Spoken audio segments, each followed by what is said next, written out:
Okay. My name is Izzy Doick and I'm a dance artist. I'm a performer and I'm a maker. Also exploring film and art and sound. Like that, or there's also, but then there's something that this doesn't have to be in the lift, so maybe this is something that does. So Timeplay is a work that has been in development for about 2 years from the time that I was training. I came up with the concept. It's, I think like most things for most makers, it's a personal concept. Kind of to do with the pressure that I found put on myself and having discussions with others. Realizing the capitalist pressures put on our society, and then especially amongst my peers who identify as female.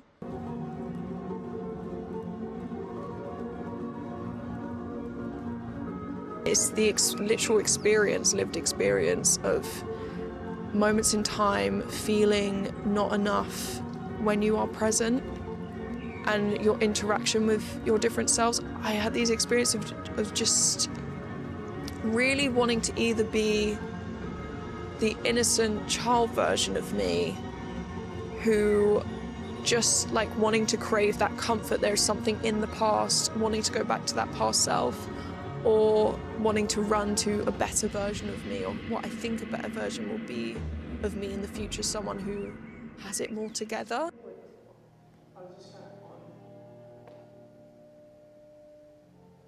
Go back down 1 second. Before Zia goes into that, so you've done this back.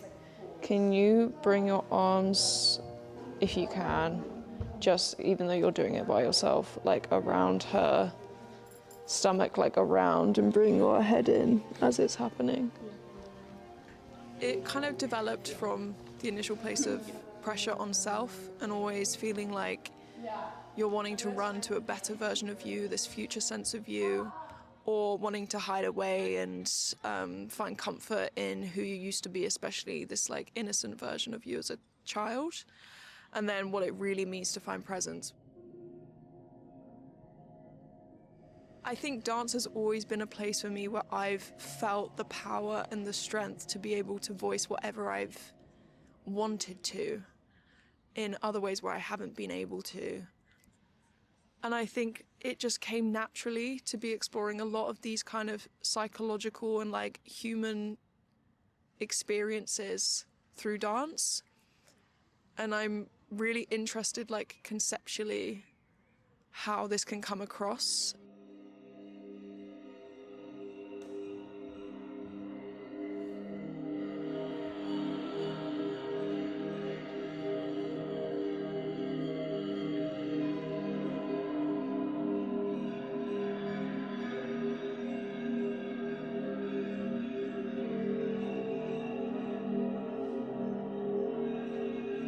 There's something about watching and really partaking in a whole world that's created, giving you the space to feel. And a lot of where we come from and act from comes from how we're feeling. It's a way to connect together, to feel, to understand our experiences that, although they are so varied, they are also so similar. It's protest that feels like actually giving people this chance and space to find understanding amongst each other. Pulling and then pushing. If you were to swap round, if it was to start where you're pulling to your direction, swap round, you're actually pushing towards your growth zones. Yeah, it's like you're trying to bring her back and she's trying to bring you back. Yeah. It's a constant back and forth across to throughout a long period. But you can negotiate, of course, if you have to constantly go 100, then you won't go anywhere. So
So I think for me, improvisation is one of the biggest ways that I create movement, because I think there's an ability to be able to be honest with your movement.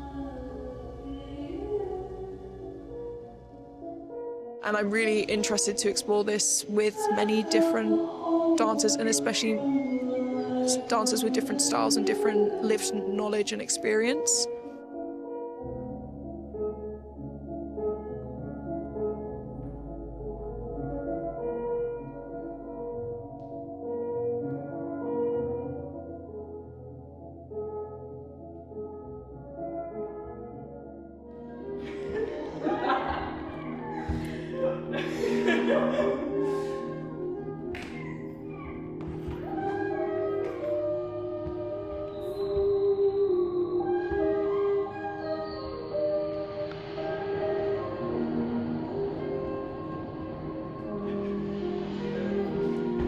Yeah, I'm really interested in the honesty of the movement.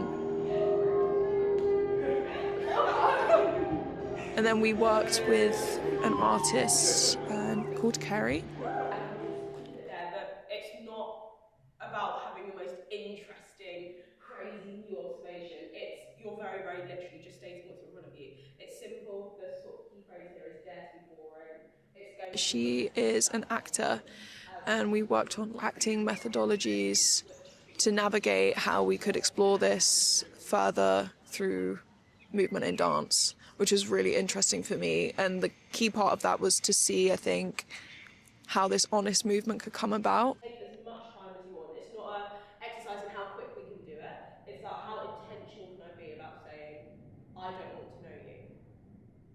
You don't want to know me. I don't want to know you. Try and mean it, even if you don't believe it. Try and mean what you're saying. Yeah.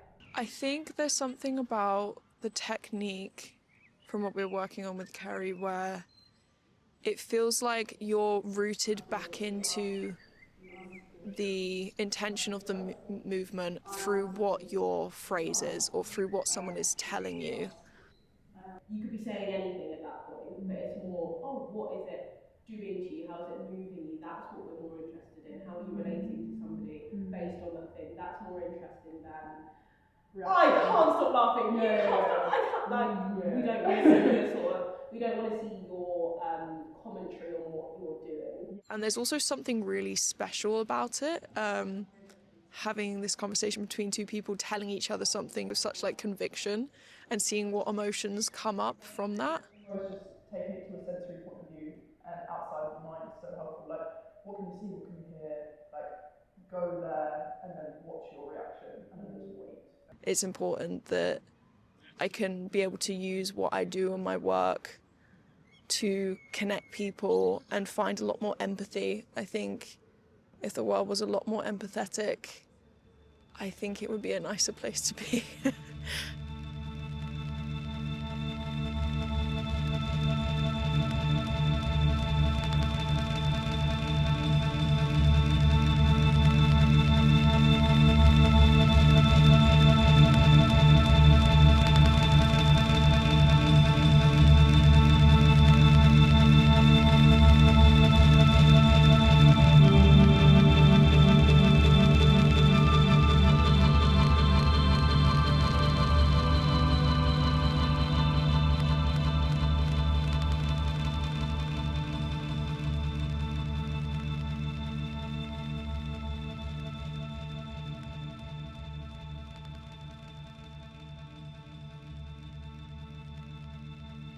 I want people to give themselves a chance to be open to the work, to listen and feel.